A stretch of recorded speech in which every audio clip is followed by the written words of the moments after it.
Hello and welcome to Stampin' by Hannah. Today I have this salted caramel gift bag project for you. I am sorry about the quality of the audio on this video, but I have had to do a voiceover and it's proved to be a complete nightmare. So I do apologise, and I hope that this will be the only video that's this rubbish. Um, this is the box I took for my inspiration for this project, and it has some interesting side panels, which we shall attempt to recreate. So, this is my original. I've also made it in metric measurements, just for a change, and it's exactly the same size. It's a teeny weeny little bit shorter in metric measurements, but other than that, the quantity of stuff you can put in it is exactly the same. So for this you need a piece of DSP that is 12 inches by 11.5 inches, or 30.5 centimetres by 29 centimetres. Today I'm using the Sweet Taffy DSP from Stampin Up, and my Simply Scored scoring tool with the large end of the ball tool. So we're going to score on the long side first at 2 inches and at 9 inches, which is 5 and 22.5 centimetres. As you might be able to tell, I'm also absolutely chock full of cold, so today has been a bit of a nightmare in the fact that I've tried to film this twice, and I've had to do the voiceover 3 times. So, we're now going to turn the DSP around, and we're going to score on the short side at 2 inches, 5.5 inches, 7.5 inches, and 11 inches, which is 5 centimetres, 14 centimetres, 19 centimetres, and 28 centimetres. Aren't you impressed? I finally managed to work out something in metric. I was really, really pleased with myself. I don't work in metric really very often at all. I much prefer working in inches and quarters and eighths and all of that. But so this is where it gets a little bit tricky. You turn your cardstock back, your DSP backwards. You've got the 12-inch side at the top, and that 2-inch score line back at the 2-inch mark. You've then got 4 strips down your cardstock, with there's a skinny bit, a wider bit, a skinny bit again, and then another wider bit at the bottom. And we're going to score at 5 inches or 12.5 centimetres between the narrow score lines, but only between the narrow score lines, because we don't want the score line on the front or the back of the bag. And the first time I did this, I did manage to trace it down through that wider piece. This time I failed miserably because I'm on camera, so I got my ruler out, and it's probably the easiest way to do it, is to score it at 5 inches, 12.5 centimetres in both bits, and keep it lined up with your ruler. We're then going to turn it back round again to the short side, and we're going to score at 1 inch, which is 2.5 centimetres, just down to about 6 inches, about 15 centimetres, and we're going to stop. And that score line just sort of hangs in thin air at the moment. It does look a little bit strange. We're going to form triangular score marks from the bottom of that score line. We're going to do that at like 2.5 centimetres or 1 inch, and at 6.5 inches or 16.5 centimetres, depending if you're working in metric or imperial.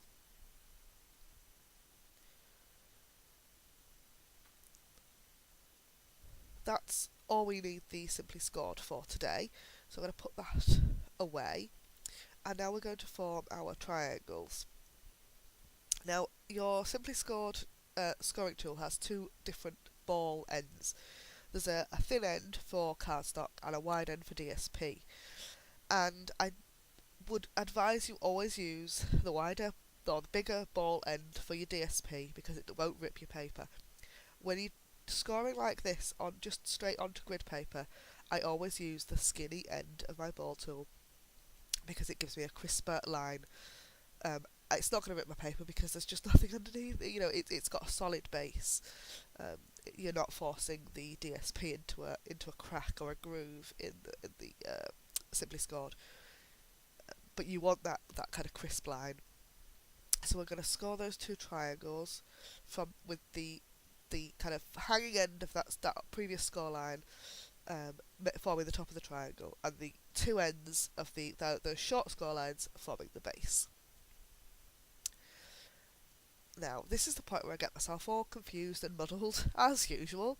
We're going to chop out the little skinny rectangle at the very bottom, and then we're going to cut up to the first score line, all the way along that edge, to form the bottom flaps of our bag.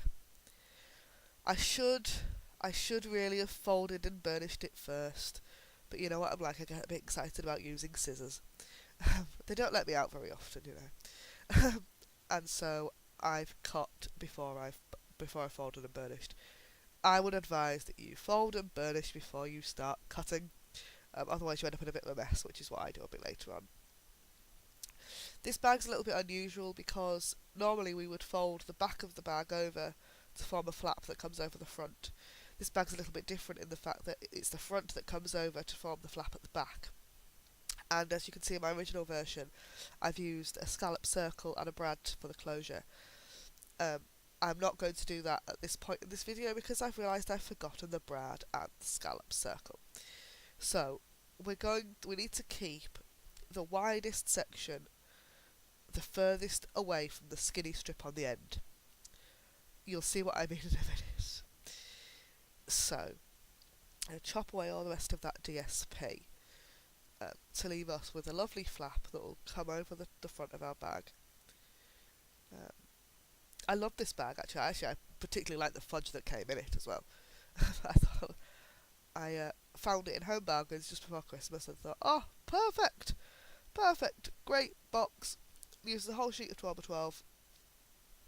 But we've all got loads of beautiful DSP. For all this is annual catalogue DSP, there's some fantastic DSP in the new Spring Summer catalogue, so I'm quite happy actually.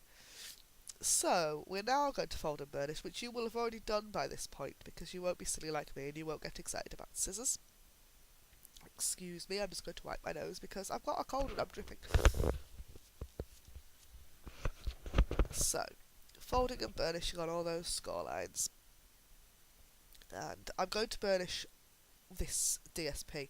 I don't always burnish a designer series paper project because it doesn't always need it, but if you don't burnish you don't get really crisp edges, and for this box I really wanted really crisp edges. We're going to fold up those bottom flaps. This is why you fold and burnish and then cut, because then you don't have to do this palaver and you don't end up cutting out bits, which is what I've done, which you'll see me do in a minute, and I make a right hash of it.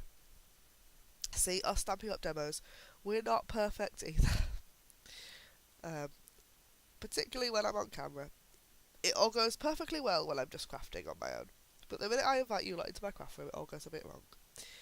But what you see is what you get. So we're going to use some sticky strip now to, excuse me,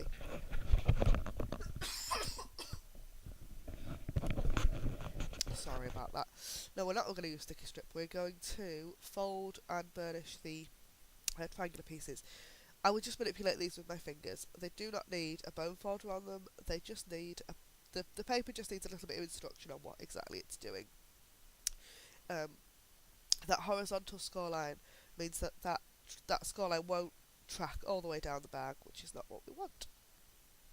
So next we're going to assemble the bag. So we're going to put some sticky strip. I'm going to use fast fuse for speed down the side of the bag, and then I'm going to put fast fuse on this flap.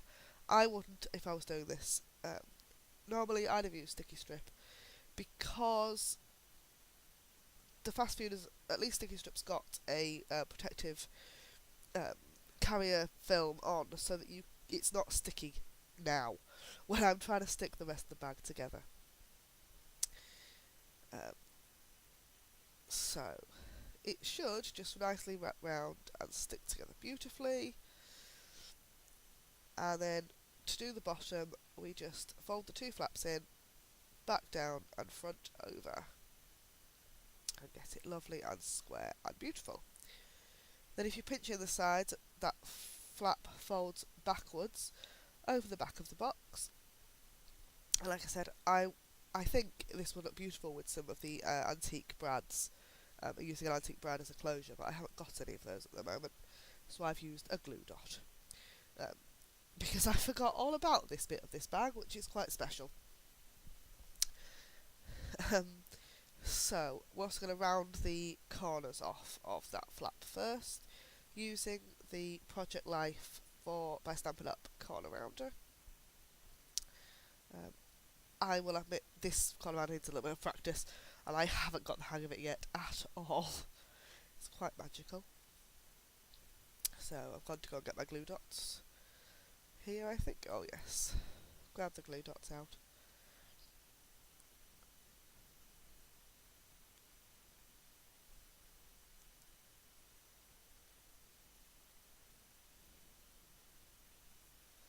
Straighten that back up again. And then I've got two pieces of cardstock. I've got a piece of Whisper White cardstock and a piece of Tangelo Twist. And the Whisper White piece measures 6¼ inches by 3 inches, which is 16.5 centimetres by 7.5. And the Tangelo Twist layer on the bottom is 6.5 by 3¼ which is 17 by 8 centimetres. You don't need to worry about writing any of these things down because all the measurements are on my blog in the down bar below. So, I've also got two stamp sets out today. I've got the Petal Potpourri, which is a lovely, lovely stamp set and coordinates with our new flower medallion punch. This will be coming to my blog lots, I'm sure, over the next few months. And this, which is a Simply Wonderful, which is a celebration stamp set. And I've used that, thanks so very much, a few times actually. I've also got three different colours of ink. I've got Soft Sky and Daffodil Delight for that lovely doily flower. I'm going to do the Soft Sky first. Randomly stamped 3 times. And then I've got my Stampin' Scrub off to the one side as well. Because I don't want green. I'm going to just test this before I put it back on my white cardstock. There we go. Lovely in yellow. And I've got another 3 lovely yellow doilies on this piece.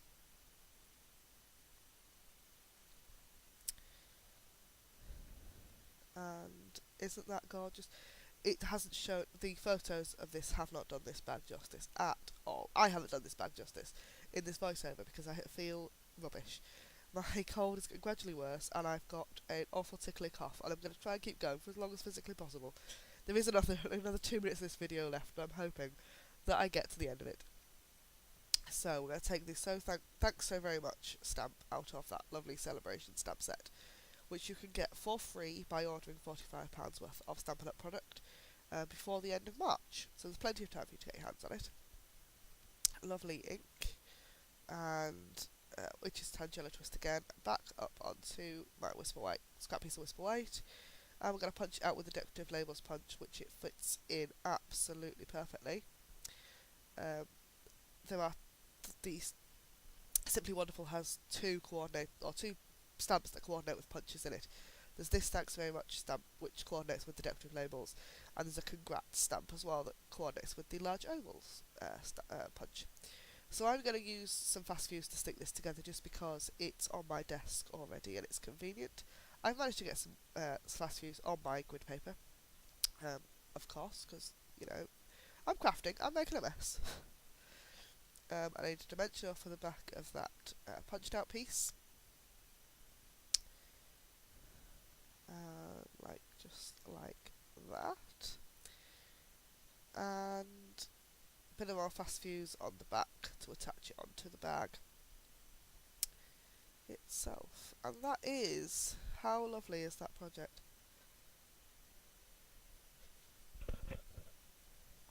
At this point I completely forget that my camera angle is totally different and my bags are now upside down. My office has completely changed, so my camera tripod is, well, the camera mount that I had is no longer working. So There we go, I've realised. And my new camera tripod should arrive this week, so hopefully we'll be better next time. Thanks for watching, and bye for now.